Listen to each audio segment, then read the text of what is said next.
बच्चों, welcome back to my channel. आज भी हम बेसिक अकाउंटिंग टर्म्स के बारे में डिस्कस करेंगे। जो व्यूअर्स नए हैं वो मेरे चैनल पर जाकर पहले से डिस्कस हो चुकी अकाउंटिंग टर्म्स को समझ सकते हैं।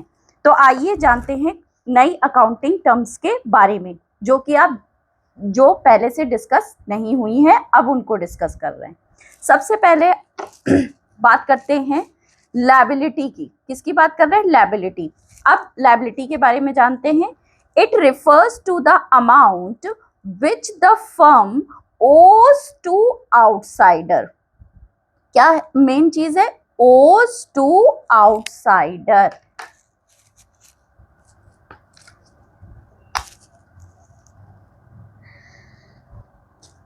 ओज टू आउटसाइडर। अब इसके बारे में बात करते हैं। ओज टू आउटसाइडर की मतलब जो अमाउंट फर्म के पास बकाया है बाहरी पार्टी से या बाहर के लोगों से, जो फर्म पर बकाया चीज है, जो बकाया अमाउंट है, उसे हम लायबिलिटी कहेंगे।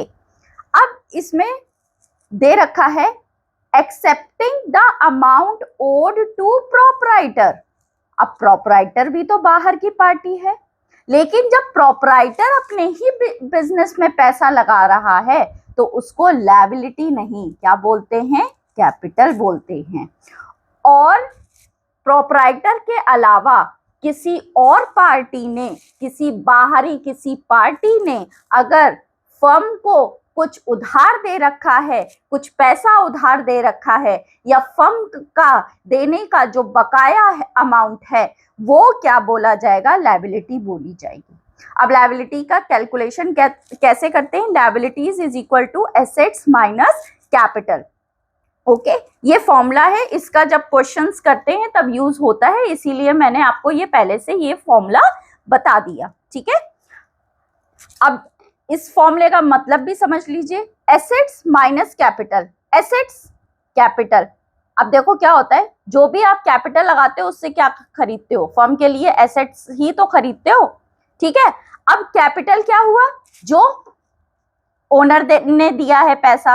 अब जो उधार से भी जो पैसा लोगे वो किस में इन्वेस्ट करोगे? एसेट्स ही तो खरीदने के लिए करोगे ना। तो एसेट्स में से कैपिटल को माइनस कर दिया, यानी एसेट्स का वो अमाउंट जो कैपिटल के थ्रू लाया गया है, यानी वो एसेट जो कैपिटल के थ्रू एक्वायर की गई हैं, जब उनको डिडक्ट कर देते हैं तो बाकी जो बची एसेट्स का जो अमाउंट आता है वो क्या माना जाता है कि वो हमने उधार के पैसों से उन एसेट्स को खरीदा है। तो ये फॉर्मूले का ये मतलब हुआ। तो liabilities is equal to assets minus capital. अब हम बात करते हैं लायबिलिटीज में be divided into two parts. कौन कौन से दो पार्ट्स हैं? लायबिलिटीज दो तरह की होती है, एक इंटरनल लायबिलिटी, एक एक्सटर्नल लायबिलिटी। अब इसके बारे में डिस्कस करते हैं। अब इंटरनल लायबिलिटी के बारे में जानते हैं। इंटरनल लायबिलिटीज क्या होती हैं? All amounts which a business entity has to pay to the proprietor और ओनर्स आर इंटरनल लायबिलिटीज। जो अमाउंट पेबल होता है किसको? प्रोपराइटर या ओनर को, वो क्या बोली जाती है? इंटरनल लायबिलिटी बोली जाती है। अभी तो आपके में जैसे मैंने पहले बताया कि लायबिलिटी को माना नहीं जाएगा, उसको कैपिटल माना जाएगा। लेकिन भैया जब कोई वो क्या कहते हैं, जो कैपिटल होती है वो भी किस जगह शो करी जाती है? बैलेंस शीट में। लायबिलिटी साइड तो शो की जाती है, क्योंकि कोई अगर किसी में पैसा लगा रहा है तो किस लिए लगा रहा है? लॉस कमाने के लिए तो नहीं कर रहा है ना, उसको रिटर्न चाहिए ना, इसीलिए तो वो कर रहा है। तो जो कैपिटल, तो बिजनेस का भी ये दायित्व बनता है कि वो क्या करे? ओनर को भी पैसा रिटर्न करे। ठीक है, क्योंकि हमने एक कॉन्सेप्ट भी पढ़ रखा है, सेपरेट लीगल एंटिटी, है ना। बिजनेस एंटिटी को उससे अलग माना जाता है। ठीक है, जो उसका प्रोपराइटर है उससे अलग माना जाता है। बिजनेस एक अदर पर्सन हुआ, ऑपरेटर एक अदर पार्टी हुई। ठीक है, तो इसीलिए इनको इंटरनल लायबिलिटी बोला जाएगा। तो जो भी ड्यू अमाउंट किसके लिए होगा, केवल और केवल किसके लिए, प्रोपराइटर के लिए। ओके, किसके लिए, प्रोपराइटर या ओनर के लिए, तो वो इंटरनल लायबिलिटी होगा।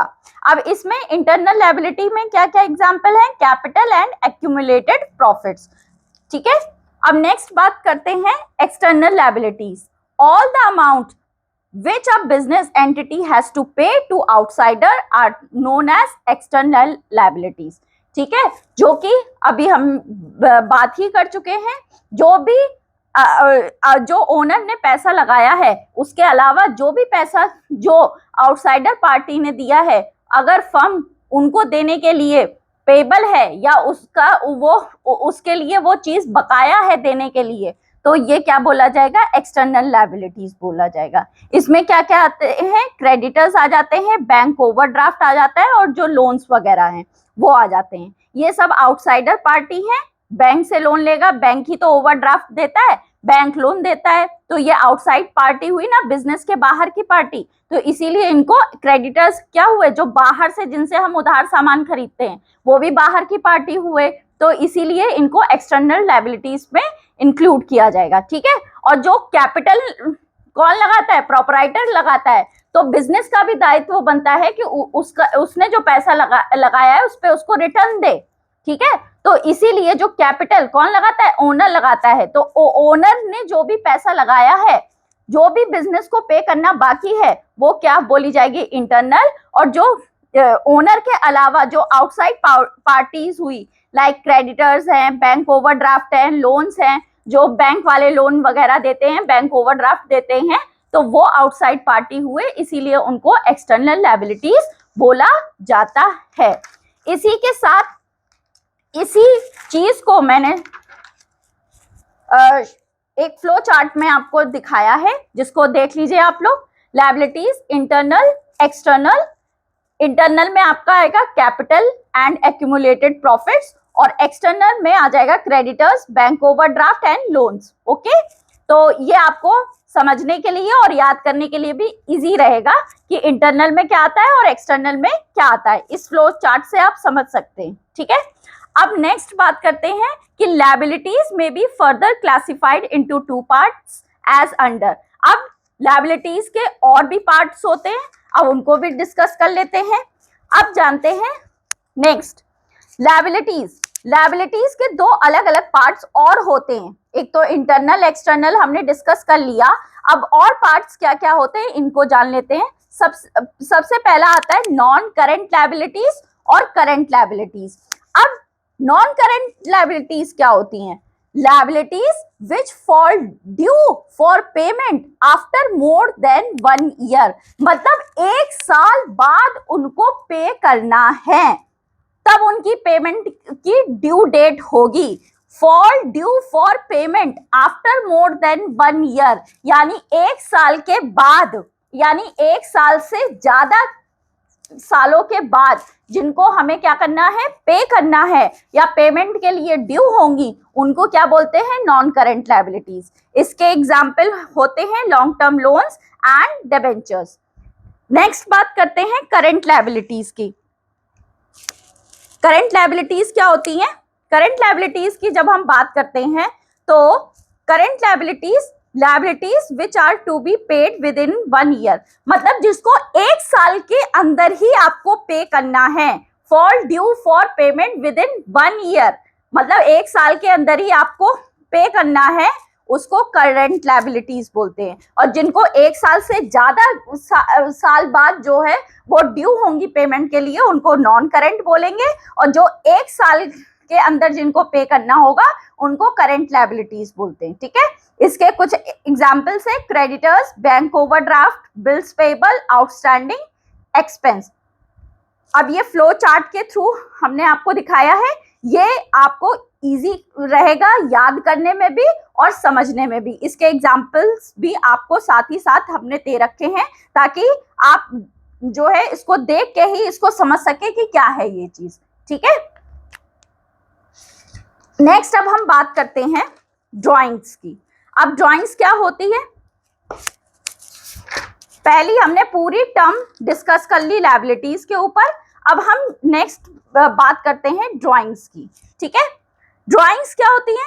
एनी कैश और value of goods withdrawn bye a owner for personal use or any private payments made out of business funds are called drawings. Okay, personal use के लिए, personal use के लिए अगर owner ने कुछ भी कैश विड्रॉ किया है या गुड्स ली हैं या सामान लिया है बिजनेस का, तो वो क्या बोला जाएगा? ड्राइंग्स बोला जाएगा।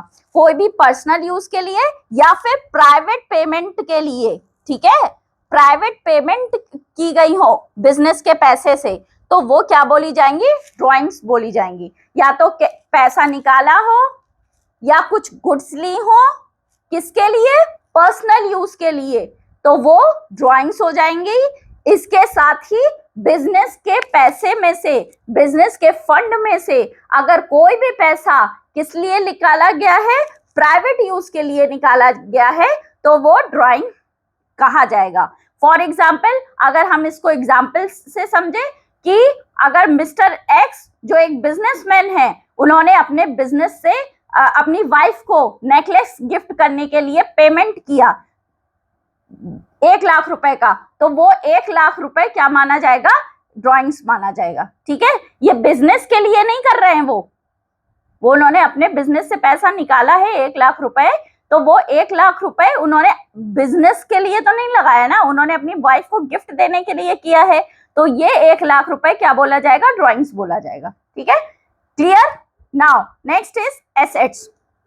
ये बेसिक टर्म्स हैं जिनको मैंने पहले ही बताया था, पिछली वीडियो में डिस्कस किया था कि ये बेसिक टर्म्स जानना बहुत जरूरी है, क्योंकि आगे थ्रू आउट द, जब तक आप अकाउंट्स पढ़ेंगे, आपको इन टर्म्स को बार बार फेस करना पड़ेगा, बार बार ये टर्म्स आएंगे, तो it is better to know earlier.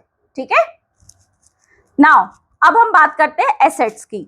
Assets की जब हम बात करते हैं, anything which is in the possession, anything which is in the possession or is the property of a business enterprise including the amounts due to it from others is called assets. ठीक है, अब इसको समझ लें, आइए जान लेते हैं इसके बारे में क्या है। anything which is in the possession, possession मतलब कब्जा हो जिसका, ठीक है, यानी जिस चीज पे बिजनेस का क्या हो? कब्जा हो। अब कब्जा तो ऐसे तो होगा नहीं, ऑब्वियसली उसने वो चीज खरीदी होगी तभी तो उस चीज पे कब्जा होगा। अब जैसे आपकी बुक है, ठीक है, क्यों कहते हैं कि ये इसी की बुक है? राम की बुक क्यों है? ठीक है, अकाउंट्स की बुक है, वो आपने खरीदी है ना, तभी तो आपकी बुक है, तभी तो आपका उस पर पोजीशन है कि नहीं है। तो इसी तरीके से बिजनेस का भी ऐसे ही होता है। Anything which is in the possession or is the property of a business enterprise including the amounts due to it from others is called an asset. ठीक है, अब प्रॉपर्टी जिसपे उसका कब्जा हो, जो भी प्रॉपर्टी परचेज की गई है या जिसपे उनका पोजेशन है, जैसे land and building, plant and machinery, ठीक है, तो ये क्या बोली जाएंगी? एसेट्स बोली जाएंगी। ठीक, अब लेकिन एक चीज एक और यहाँ पे लिखी हुई है, वो क्या लिखी है? Including the amounts due to it from others. अब जैसे अदर पार्टी से भी, ठीक है, अब ये मैंने लायबिलिटीज के बारे में क्या बताया? फर्म के ऊपर बकाया है ना, फर्म को देना बाकी है। अब ऐसे ही क्या होगा कि फर्म का भी तो पैसा होगा जो इसने किसी और को दिया होगा, उसको मिलना बाकी होगा। मिलना बाकी मैंने वर्ड बोला है, तो मिलना अगर बाकी है किसी अदर पार्टी से तो वो एसेट्स होगा, और अगर देना बाकी है किसको? फर्म को, तो वो लायबिलिटीज में आएगा। यहाँ पे क्लियर हो गया अच्छे से? मैंने 2 वर्ड्स बोले हैं, इसको 2 वर्ड्स को समझना बहुत ध्यान से जरूरी है कि देना बाकी है तो क्या होगा? आपकी लायबिलिटी होगी, फर्म को देना बाकी है। और अगर बिजनेस को या बिजनेस फर्म को अगर किसी से पैसा मिलना बाकी है तो वो किस में आ जाएगा? आपका एसेट्स में आ जाएगा। ठीक है, clear? I think that is clear. Okay, now next, अब हम बात करते हैं क्लासिफिकेशन ऑफ एसेट्स। अब क्लासिफिकेशन ऑफ एसेट्स के बारे में क्या है?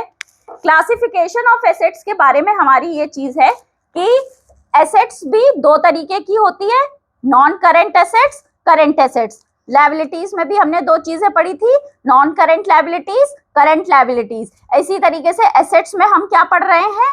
Non current assets, current assets. अब नॉन करेंट एसेट्स के बारे में डिस्कस करेंगे। नॉन करेंट एसेट्स क्या होती है?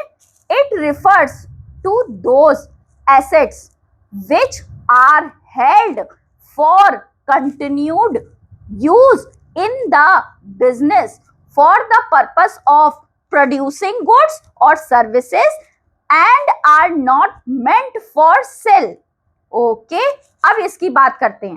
अब हम एक छोटा सा एग्जाम्पल के थ्रू इसको देखते हैं। आप किसी भी शॉप पे जाते होंगे, ठीक है, किराना शॉप समझ लीजिए, वहां पे जाते होंगे तो आप वहां क्या देखते हैं? एक उसका काउंटर होता है, ठीक है, फर्नीचर जिसको बोलेंगे, ठीक है, कई सारी रैक्स लगी होती है जिसमें सामान रखा होता है, ठीक, वो सामान आपने देख लिया जहां पे वो रखा होता है, ठीक, वो रैक्स जो होती हैं, ठीक, टेबल हुआ, फैन हुआ, ठीक है, अगर दुकान ज्यादा हाई फाई है तो एसी वगैरह सब कुछ वहां पे और इक्विपमेंट्स हुए, ठीक। अब देखो यहाँ पे देखो क्या चीज है कि जो वो क्या कर रहा है कि उसमें से कुछ सामान क्या कर रहा होगा? वो बेच नहीं रहा होगा। हर साल तुम उसकी दुकान पे जाओगे तो वो सामान तुमको वैसे के वैसे ही दिखेंगे, ठीक है। तो वो क्या हुआ? उनको गुड्स, उनको जो है क्या है, प्रोड्यूसिंग करने के लिए कर रखा है। उनको वो सामान आपको हमेशा नॉट फॉर सेल, वो बेचते नहीं है। जो वहां पे सामान रखा होता है केवल उसको बेचते हैं, ठीक है। जो राशन का सामान हुआ, किराने की शॉप पे जाओगे तो राशन का जो सामान हुआ केवल उसको बेचते हैं। वो अपना जो है फर्नीचर उठा के नहीं बेचते हैं, क्योंकि उन्होंने वो यूज, वो क्या है, उन्होंने सेल करने के लिए नहीं रख रखी हैं वो चीजें हर साल जाओगे तो उनकी दुकान पे वैसी ही दिखेगी। अगर मॉडरेशन भी होगा तो चेंज होगी ना, वो बहुत टाइम बाद, ये तो नहीं होगा कि हर दूसरे दिन मॉडरेशन करा रहे हैं अपनी बिल्डिंग का, ठीक है। तो वही चीजें हैं कि आप जो क्या कर रहे हो, जो एसेट्स क्या होती हैं, जो वो सेल के लिए नहीं होती है और जिनका पर्पस होता है गुड्स और सर्विसेज को प्रोड्यूस करने के लिए, तो वो क्या बोली जाती हैं? Non current assets. आई बात समझ में? क्या है? In short, non current assets वो एसेट्स होती हैं जो ना तो सेल करने के पर्पस से होती हैं, वो केवल इस पर्पस से होती हैं ताकि गुड्स और सर्विसेज को क्या किया जा सके, प्रोड्यूस किया जा सके। अब बड़ी बड़ी जो फैक्ट्रीज वगैरह होती है वहां पे मशीन्स के थ्रू काम होता है कि नहीं होता है? मशीन्स है, लगातार उसमें से सामान बन रहा है, ठीक है, पैकेजिंग भी हो रही है, ये सब हो रहा है। तो वो मशीन बार बार तो बेचते नहीं है, वो उन्होंने किस लिए रख रखी है? कि उससे और सारी चीजें बना सके, वो उनको हेल्प कर सके। तो इसीलिए वो क्या बोली जाएंगी? नॉन करेंट एसेट्स बोली जाएंगी। ओके, नाउ अब नॉन करेंट एसेट्स को भी दो पार्ट्स में डिवाइड किया गया है। एक होती है टेंजिबल एसेट्स, एक होती है इनटेंजिबल एसेट्स। अब टेंजिबल एसेट्स क्या होती है, ठीक है, टेंजिबल एसेट्स के बारे में अब हम जान लेते हैं। टेंजिबल एसेट्स क्या होती है? ओके तो टेंजिबल एसेट्स के बारे में जब हम जानते हैं तो टेंजिबल एसेट्स वो एसेट्स होती हैं, those assets which have physical existence and can be seen and touched. Okay, वो assets जिनको हम क्या कर सकते हैं, जिनकी फिजिकल एग्जिस्टेंस होती है, फिजिकली वो चीजें प्रेजेंट होती हैं और उनको देख सकते हैं, छू सकते हैं, महसूस कर सकते हैं, उनको टेंजिबल एसेट्स बोलते हैं। जैसे लैंड एंड बिल्डिंग हुआ, प्लांट एंड मशीनरी हुआ, कंप्यूटर हुआ, मोटर व्हीकल हुआ, फर्नीचर हुआ, स्टॉक हुआ, कैश हुआ, ये सारे एग्जाम्पल्स उनके दे रखे हैं जो कि क्या है, इनको देख सकते हैं, छू सकते हैं, महसूस कर सकते हैं और इनकी फिजिकल एग्जिस्टेंस होती है, इसीलिए इनको क्या बोला जाता है? Tangible assets. Okay, that's clear. Now intangible assets. Intangible assets are those assets which do not have physical existence, जिनकी कोई physical existence नहीं होती है, और that cannot be seen or felt or touched. अब जिनको देख ही नहीं सकते, ना उनको, जिनकी फिजिकल एग्जिस्टेंस ही नहीं है, तो ना ही उनको देख सकते हैं, ना छू सकते हैं, बस क्या कर सकते हैं, उनको महसूस कर सकते हैं. अब इसमें क्या क्या आ जाता है? गुडविल हुआ, पेटेंट हुआ, copyright, trademark, computer software. Computer यहाँ पे टेंजिबल है, दिखता है, कंप्यूटर सॉफ्टवेयर नहीं दिखता है, तो वो क्या हो जाएगी? इंटेंजिबल एसेट्स हो जाएगी. अब गुडविल ऑब्वियस सी बात है, अगर आपको बर्गर खाना हो तो क्या किसका ध्यान जाता है? मैकडी का, तुरंत क्लिक करता है ना दिमाग में. तो मैकडी ने क्या किया है? इतना अच्छा गुडविल बनाया है कि जैसे ही लोगों के दिमाग पे इतना छा गया है कि जैसे ही उसके दिमाग में लोगों के दिमाग में आइडिया आया बर्गर खाने का, तो तुरंत वो उसकी तरफ स्विच करते हैं. ठीक है, सबसे पहले उनके दिमाग में आइडिया आता है किसका? मैकडी का. यानी कि मैकडी ने क्या की कर रखी है? अपनी इतनी रेपुटेशन क्रिएट कर रखी है. तो this reputation is known as goodwill. Obviously बात है, जब ये गुडविल होगी, अच्छी होगी, तो बिजनेस का ग्रोथ भी अच्छे से होगा, अच्छे से आप बिजनेस कर पाएंगे, वर्ल्ड वाइड बिजनेस कर पाएंगे. तो ये हेल्प ही तो कर रहा है. ठीक है, तो ये भी क्या हुई? एसेट्स ही तो हुई उनके लिए. ठीक है, अगर गुडविल चली जाएगी उनकी तो बस हो गए, तो फिर कोई नहीं खरीदेगा. तो ये सारी चीजें इनमें इंक्लूड होती हैं. ठीक है, नाउ नेक्स्ट हम बात करते हैं करंट एसेट्स की. ठीक है, those assets which are meant for sale or can be converted into cash within 1 year. ठीक है, क्या है? meant for sell and converted into cash within 1 year. ये मेन टर्म्स है. क्या है? meant for sell and converted into cash within 1 year. Okay, अब अभी मैंने एग्जाम्पल लिया था किराने की दुकान का. तो किराने की दुकान पे मैंने बताया था कि जो फर्नीचर हुआ, टेबल, चेयर, फैन, जो अलमारीज वगैरह वहां पे हैं, रैक्स है, काउंटर है, वो क्या हुआ? आपका नॉन करेंट एसेट्स हुआ, क्योंकि वो हर साल आपको दिखेंगी, वो चेंज नहीं होंगी, वो एक जैसी ही रहेंगी. लेकिन वहां पे आप देखते हो कि सामान कुछ रखा होता है, वही सामान तो बेचते हैं. जैसे जो राशन का हुआ, जो अदर एसेंशियल या डेली यूज की गुड्स होती है, उनको बार बार बेचते हैं.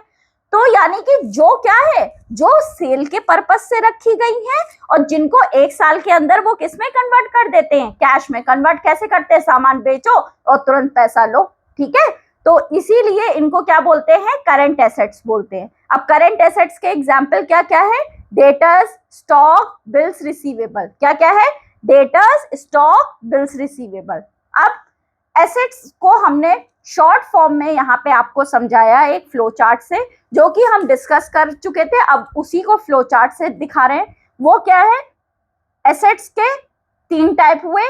क्या क्या? नॉन करेंट एसेट्स, जो कि हम डिस्कस कर चुके हैं. करंट एसेट्स डिस्कस कर चुके हैं. फिक्टिशियस एसेट्स और नॉमिनल एसेट्स रह गई हैं. ठीक है, अभी इसके बारे में आगे बात करते हैं. अब इसी के साथ जो नॉन करेंट एसेट्स थी वो 2 पार्ट्स में डिवाइडेड है, टेंजिबल और इंटेंजिबल. ये जो फ्लो चार्ट है वो आपको बहुत हेल्प करेगा एसेट्स के बारे में जानने में, उसको इजीली समझने में, क्योंकि फटाफट तुरंत नजर पड़ती है, तो आप एक बार देख के समझ जाते हो कि हाँ ये. ठीक है, नाउ नेक्स्ट हम बात करने वाले थे किसकी? फिक्टिशियस एसेट्स और नॉमिनल एसेट्स की. अब हम जब बात करते हैं फिक्टिशियस एसेट्स की, अब फिक्टिशियस एसेट्स क्या होती हैं? Those are the assets which can not be realized in cash. कभी रियलाइज नहीं होंगी, और no further benefit can be derive from those assets, और उनसे कोई बेनिफिट नहीं मिलेगा. ठीक है, अब ये क्या होती हैं? अब जैसे फॉर एग्जाम्पल, तुमने एक नई कंपनी शुरू करी. ठीक है, तुमने कुछ प्रोडक्ट बनाया, सपोज आपने एक एनर्जी ड्रिंक बनाई, ठीक है, तो एनर्जी ड्रिंक आपने लॉन्च करने जा रहे हो, तो उस एनर्जी ड्रिंक के लॉन्चिंग के लिए आपको काफी ज्यादा एडवर्टीजमेंट करना पड़ेगा, ठीक है, एडवर्टाइजिंग करना पड़ेगा। अब एडवर्टाइजिंग में अच्छा खासा अमाउंट का खर्चा होता है। सपोज आपने 1 करोड़ रुपए लगाए एडवर्टाइजिंग में। अब जो अच्छे से आपने एक ब्रांड एम्बेसडर चूज किया, ठीक है, कई जो है आपने मीडियम लिए जिसके थ्रू जो है एडवर्टीजमेंट हो सके। तो एडवर्टीजमेंट आपको करना था 1 करोड़ का, तो आपने 1 करोड़ का खर्चा आपने किया, ठीक है, फिर बाद में सामान बिकेगा, तब वो आपका पैसा रिकवर होगा। यही तो होता है ना, यही होता है ना। तो जो 1 करोड़ रुपए आपने तुरंत उसी टाइम पे खर्च किए ना, लेकिन उसका बेनिफिट तो आपने को जो है बाद में मिल रहा है, ठीक। तो एडवर्टीजमेंट एक्सपेंस जो आपने 1 करोड़ का किया, तो वो क्या करते हो आप हर साल के, अब एक बार में तो बिजनेस से वो पैसा नहीं निकलेगा, वो कई साल तुम प्रॉफिट कमाओगे, तब उसमें से क्या होगा, तब आपका वो पैसा आपको जो है मिल पाएगा। तो जो 1 करोड़ रुपए है उसको हर साल के प्रॉफिट में से उसका कुछ आप पोर्शन कर लोगे। जैसे हर साल हम 50 हजार रुपए किस में डिडक्ट करेंगे, एडवर्टीजमेंट एक्सपेंस के नाम से डिडक्ट करेंगे, ठीक है। तो इससे क्या है, जो अभी कैश रियलाइज नहीं हो रहा है, ठीक है, तो ये एडवर्टीजमेंट एक्सपेंस जो आपका क्या हुआ, वो आपका फिक्टिशियस एसेट्स और नॉमिनल एसेट्स आ जाएगा। और दूसरा debit balance of PL account. अगर पीएल अकाउंट का डेबिट बैलेंस क्रेडिट बैलेंस होता है तो क्या होता है, प्रॉफिट होता है, और डेबिट बैलेंस होता है पीएल अकाउंट का लॉस होता है। तो उस लॉस को भी हम हर साल के प्रॉफिट में से क्या करते हैं, धीरे धीरे रिकवर करते हैं। वो हो चुका है, वो पैसा हमेशा के लिए चला गया, ठीक है। तो वो जो है, तो आपका डेबिट बैलेंस पीएल अकाउंट का और एडवर्टीजमेंट एक्सपेंस वो किस में आ जाएंगे, नॉमिनल अकाउंट में। ओके, चलिए, आपको लगता है समझ में आया होगा, हो सकता है मैंने बहुत कोशिश करी है, आपको हो सकता है समझ में आया हो।